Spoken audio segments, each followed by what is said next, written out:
تازه طالبانو د اشرف غنی ریکارډ مات کړ. ډیر د پرمختګ خبر اعلان کړ. سلام وخت مو بخیر. پوره جزئیات هم دلته راسره وګورئ.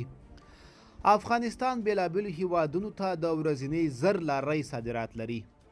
د صنعت او سوداګرۍ وزارت وایي له ګاونډیو او سیمه ییزو هیوادونو سره سوداګریزې او اقتصادي اړیکې د پراختیا په حال کې دي.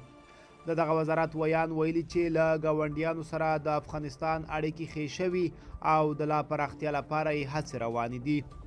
نوموړي وایي له یو شمېر ګاونډیو هیوادونو سره بندرونه 40 ساعته شوي او له نورو سره هم خبرې پرې روانې دي. د سوداګرۍ او پانګونې خونې مسؤلین بیا وایي اوس مهال افغانستان له 70 هیوادونو سره سوداګریزه راکړه ورکړه لري چې ډیره اندازه یې له ایران، پاکستان او هندوستان سره ده.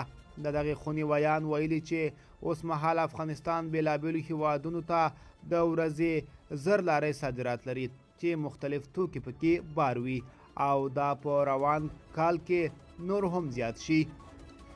نوموړي وایي نړیوال اوس د دې پایلې ته رسېدلي چې سوداګریزې او اقتصادي اړیکې باید سیاسي نشي. ملګرو دا به زموږ چمتو شوې ویډیو. د لا ښکلې ویډیوګانو لپاره موږ سره پاتې شئ. تر بیا ښه وخت، ښې چارې.